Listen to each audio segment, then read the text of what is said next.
ദളിത യുവതികളായ അഖില അഞ്ജന, അഖിലയുടെ 1.5 വയസ്സുള്ള കുഞ്ഞ് എന്നിവരെ ജാതിപ്പേര് വിളിച്ച് CPM പ്രവർത്തകർ കളിയാക്കിയ സംഭവത്തിൻ്റെ പേരിൽ ജയിലിലടച്ചാണ് ഈ അയ്യൻകാളി സമാധി ദിനത്തിൽ സംസ്ഥാന സർക്കാർ ദളിതരോടുള്ള പ്രതിജ്ഞാബദ്ധത ഒരിക്കൽ കൂടി പ്രഖ്യാപിച്ചത്.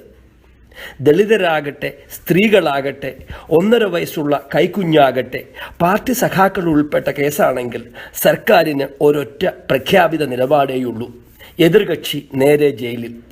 എത്ര നീചമായ ഒരു മാനസിക സ്ഥിതിയാണ് ദളിതരായ സ്ത്രീകളോടും അവരുടെ 1.5 വയസ്സുള്ള കൈക്കുഞ്ഞിനോടും ജാതിപ്പേര് വിളിച്ചത് ചോദ്യം ചെയ്തതിൻ്റെ പേരിൽ ജാമ്യമില്ലാ വകുപ്പുകൾ ചാർത്തി ഭവനഭേദനത്തിൻ്റെയും മാരകായുധങ്ങൾ ഉപയോഗിച്ചുള്ള അക്രമത്തിൻ്റെയും പേരിൽ ജയിലിലടച്ചതുവഴി കേരള സമൂഹത്തിൻ്റെ മുമ്പിൽ സർക്കാർ പ്രദർശിപ്പിച്ചത് എന്ന കാര്യം ഓരോ മലയാളിയെയും ചിന്താകുലരാക്കുന്നു.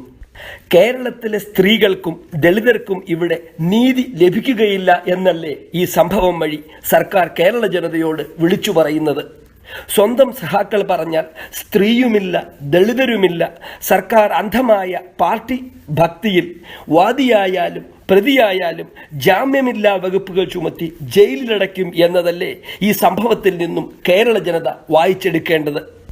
കേരളത്തിലെ അധസ്ഥിത വർഗത്തിൻ്റെ അടിമച്ചങ്ങല അഴിക്കാൻ കച്ചകെട്ടി അധികാരം നേടിയെടുത്തിട്ട് കേരളത്തിലെ ദളിതരെ കൈക്കുഞ്ഞുൾപ്പെടെ ജയിലറയിൽ ഉറക്കിയേക്കാമെന്ന തീരുമാനമെടുത്തത് ഈ അയ്യൻകാളി സമാധി ദിനത്തിൽ ദളിതരോട് കാട്ടിയ കൊടും വഞ്ചനയാണ്. കേസിൽ ഉൾപ്പെട്ടവർ സ്വന്തം പാർട്ടിക്കാരാണെങ്കിൽ ദളിതരാകട്ടെ, സ്ത്രീകളാകട്ടെ, കൈക്കുഞ്ഞുണ്ടാവട്ടെ, അതിനൊന്നും യാതൊരു പരിഗണനയും നൽകാതെ ജാമ്യമില്ലാ വകുപ്പിൽ ജയിലിലടയ്ക്കുമെന്ന ഇന്നത്തെ ക്രമസമാധാന നിർവഹണം കാട്ടുനീതിയാണ്. പരിഷ്കൃത സമൂഹം സ്ത്രീയോടും കുഞ്ഞിനോടും ദളിതനോടും കാണിക്കുന്ന ഏറ്റവും അടിസ്ഥാന പരിഗണനകൾക്ക് നിരക്കാത്ത കടുത്ത അനീതിയാണ്. അധികാരം കിട്ടിയതിൻ്റെ പേരിൽ എതിർ പാർട്ടികളോട് പകരം വീട്ടാൻ സംസ്ഥാനത്തെ പോലീസിനെ ഉപയോഗിക്കുന്നത് ഇവിടുത്തെ നിയമവാഴ്ചയോട് കാട്ടുന്ന പുച്ഛവും അതിൻ്റെ തിരസ്കാരവുമാണ്. ഇത്തരമൊരു നാണംകെട്ട സംഭവം ഉണ്ടായിട്ടും അതിനെക്കുറിച്ച് ഒരു പ്രസ്താവന നടത്താനോ അത്തരമൊരു സംഭവം നടന്നത് അറിവുള്ളതായി സമ്മതിക്കാനോ ഇവിടുത്തെ മന്ത്രിമാരാരും തയ്യാറായിട്ടില്ല. സ്ത്രീകളോടും ദളിതരോടും കാട്ടിയ ഈ അനീതിയെയും അക്രമത്തെയും പാർട്ടിയുടെ ചുവപ്പ് കണ്ണട മാറ്റി സമൂഹത്തിൽ സ്ത്രീയും ദളിതരും നേരിടുന്ന അനീതിയും അക്രമവുമാണെന്ന് തിരിച്ചറിഞ്ഞ് പ്രതികരിക്കാൻ കേരളത്തിലെ മുഖ്യമന്ത്രിക്കും മന്ത്രിമാർക്കും കഴിയാത്ത കേരളത്തെ ഗ്രസിച്ചിരിക്കുന്ന പാർട്ടി ആധിപത്യം എന്ന ഭീകര വിപത്തിനെയാണ് നമ്മുടെ മുമ്പിൽ തുറന്നു കാട്ടുന്നത്.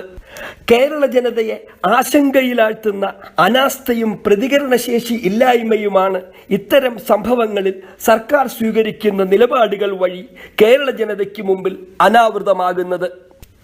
പാർട്ടി ഏതായാലും ദളിതരെയും സ്ത്രീകളെയും അവരുടെ കൈക്കുഞ്ഞിനെയും സംരക്ഷിക്കാനുള്ള ചുമതല സർക്കാരിനില്ലേ? അതും ജാതിപ്പേര് വിളിച്ച് പാർട്ടി സഖാക്കൾ കളിയാക്കിയത് ചോദിക്കാൻ ചെന്നതിൻ്റെ പേരിൽ. നിങ്ങൾ എന്ത് വർഗരഹിത സമൂഹമാണ് ഇവിടെ ഉണ്ടാക്കാൻ പോകുന്നത്? നിങ്ങളുടെ സഖാക്കൾ തെളിയിച്ചതുപോലെ അവരെപ്പോലെ നികൃഷ്ടരായ ജാതിവാദികളും മനുവാദികളും വേറെയുണ്ടോ? ക്ഷേത്രപ്രവേശനത്തിനും തൊട്ടുകൂടായ്മയ്ക്കും തീണ്ടിക്കൂടായ്മയ്ക്കും എതിരെ പോരാടിയ യുഗ നേതാക്കളുടെ പാർട്ടിയാണോ ഇത്? കേരളത്തിലെ ഭൂരിഭാഗം ദളിതരുടെ വോട്ട് നേടി ദളിതരുടെ വിമോചനത്തിന്റെ മാർഗമെന്ന കപട മുദ്രാവാക്യത്തിന്റെ പേരിൽ അധികാരത്തിലെത്തിയ മുന്നണിയല്ലേ ഇത്? നിങ്ങൾക്കെങ്ങനെ ഒരു ദളിത് അമ്മയെയും അവരുടെ 1.5 വയസ്സുള്ള കൈക്കുഞ്ഞിനെയും അവരുടെ സഹോദരിയെയും ജാതിപ്പേര് വിളിച്ചു എന്നത് ചോദ്യം ചെയ്തതിൻ്റെ പേരിൽ ജാമ്യമില്ലാ കേസിൽ ജയിലിലടച്ച ശേഷം ശാന്തമായി ഉറങ്ങാൻ കഴിയുന്നു? ഇത് പ്രബുദ്ധമായ കേരളമാണോ? പാർട്ടി സഖാക്കൾ ഭരിക്കുന്ന ഭ്രാന്താലയമാണോ? അനീതി എവിടെയുണ്ടായാലും കണ്ണടച്ച് നീതി നടപ്പാക്കുന്ന നീതിദേവതയുടെ മൂർത്തിയെ നിങ്ങൾ നിങ്ങളുടെ പേക്കിനാവുകളിലെങ്കിലും കാണാറുണ്ടോ? അധികാരം കിട്ടി 1 മാസത്തിനകം പാർട്ടി ഭ്രാന്തിൻ്റെ പേരിൽ ദളിതരോടും സ്ത്രീകളോടും ഇത്രമാത്രം അനീതി കാട്ടിയ ഒരു സർക്കാർ കേരളത്തിൽ ഇതിനു മുമ്പ് ഉണ്ടായിട്ടുണ്ടോ? പാർട്ടി തിമിരം ബാധിച്ച കൗരവന്മാർ നയിക്കുന്ന അനീതിയുടെയും അക്രമത്തിൻ്റെയും മന്ത്രിസഭയാണോ ഇത്? ധർമ്മടത്തെക്കുറിച്ചുള്ള മുഖ്യമന്ത്രിയുടെ പ്രസ്താവനയിൽ തുടങ്ങി സ്വന്തം പാർട്ടിക്കാരെ മാത്രം വെള്ളപൂശുകയും എതിർപക്ഷത്തെ പ്രത്യേകിച്ച് RSSനെ എന്തോ നികൃഷ്ടമായ ഭീകരജീവിയായി ചിത്രീകരിക്കുകയും ചെയ്യുന്ന മുഖ്യമന്ത്രിക്ക് കേരളം ഭരിക്കാനുള്ള മാനസിക പക്വതയും സന്തുലിതാവസ്ഥയും ഉണ്ടോ എന്ന് നമ്മൾ സംശയിക്കേണ്ടിയിരിക്കുന്നു. ന്യൂനപക്ഷങ്ങളുടെ വോട്ട് UDFൽ നിന്നും തട്ടിച്ചെടുക്കാൻ RSSനെ എന്തിനും എവിടെയും അകാരണമായി മുഖ്യമന്ത്രി വലിച്ചിഴച്ച് കേരളത്തിലെ എല്ലാ പ്രശ്നങ്ങൾക്കും കാരണമായി സമർത്ഥിക്കുന്നത് കേരളത്തിലെ നിഷ്പക്ഷമതികളായ ജനങ്ങൾ തിരിച്ചറിയുന്നുണ്ട്. സ്വന്തം പാർട്ടിയെ മാത്രം ശരിയായി കാണുന്ന അന്ധത ബാധിച്ച ഒരു രാഷ്ട്രീയ നേതൃത്വമാണ് ദളിതരുടെ വിമോചനത്തിനായി പ്രവർത്തിച്ച യുഗപുരുഷനായ അയ്യൻകാളിയുടെ സമാധി ദിനത്തിൽ 2 ദളിത് യുവതികളെയും അവരുടെ കൈക്കുഞ്ഞിനെയും ജാതിപ്പേര് വിളിച്ചത് ചോദ്യം ചെയ്തതിൻ്റെ പേരിൽ ജയിലിൽ അയച്ചത്. കേരളത്തിലെ പ്രബുദ്ധമായ ജനത ഇതിനെതിരെ പടപൊരുതണം. പോലീസ് സ്റ്റേഷൻ തലം മുതൽ മുകളിലേക്ക് നടത്തുന്ന ഈ പാർട്ടി ആധിപത്യം പുലരാൻ സമ്മതിക്കരുത്. അധികാരത്തിന്റെ ഉന്മത്തതയിൽ എതിർപക്ഷത്തെ ഇല്ലാതാക്കാൻ നടത്തുന്ന ശ്രമങ്ങൾക്കിടയിൽ ദളിത് യുവതികളെ അകാരണമായി ജയിലിലടച്ച ഈ സംഭവം ദളിതരോടുള്ള സർക്കാരിന്റെ വഞ്ചനയും ആത്മാർത്ഥത ഇല്ലായ്മയുമാണ് തുറന്നുകാട്ടുന്നത്.